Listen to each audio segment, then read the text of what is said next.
Hello, and welcome to CoachedUP. I want to thank each of you for joining me this morning as I am anticipating a fantastic Monday, and I'm also hoping and anticipating a fantastic Monday for each of you as well. I want to thank each of you for consistently following our videos every single week. I want to thank you guys for journeying with me, but most importantly, I want to thank you guys for allowing me to journey with you. For those of you who are visiting with us for the very first time, allow me to share with you the purpose of our videos, which carry a three-tier purpose. 1, to be instructional, 2, to be strategic, and 3, to be motivational. And I believe every single person, whether you're trying to succeed professionally or personally, needs all three in order to be successful. So thank you guys for joining me this morning.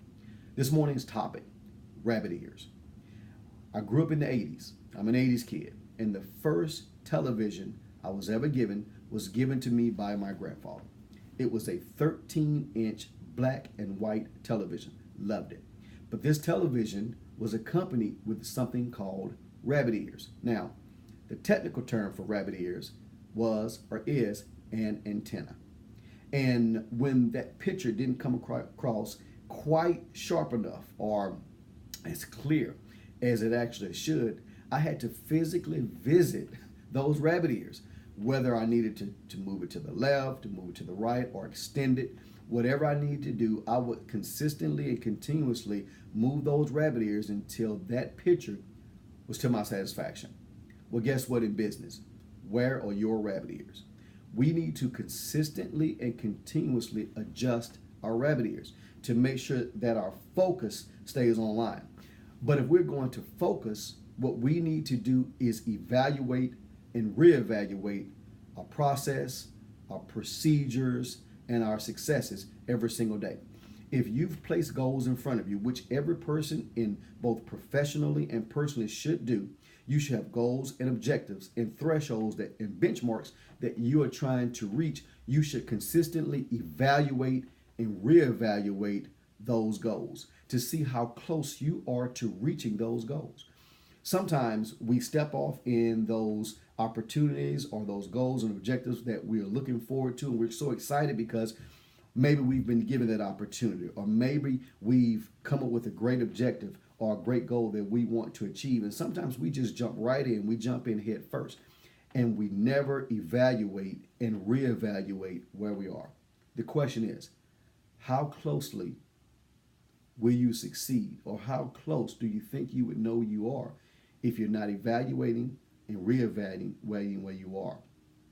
If you have a certain financial amount that you want to attain within your organization, you need to evaluate and reevaluate to see where you are. If you're ready to hire another team member along in your organization, you need to evaluate and reevaluate where you are. So many people step out and we never evaluate and reevaluate where we are. And when we do that, we lose. It pushes the opportunity to reach, to touch, and to maintain that goal further and further away because we're not evaluating and reevaluating where we are. If you want to be successful, sometimes we must adjust those rabbit ears. We must bring into clear focus where we are at that particular point in time. Are you willing to evaluate and reevaluate? Being successful professionally and personally is not difficult, but we have to use strategies in order to get there. So I challenge each of you this morning, if you've not evaluated and reevaluated your positioning today, stop, take a moment, and adjust those rabbit ears. True successful people, people who are truly successful, truly, they enjoy the journey more than the destination. Thank you for listening. You've been Coached Up.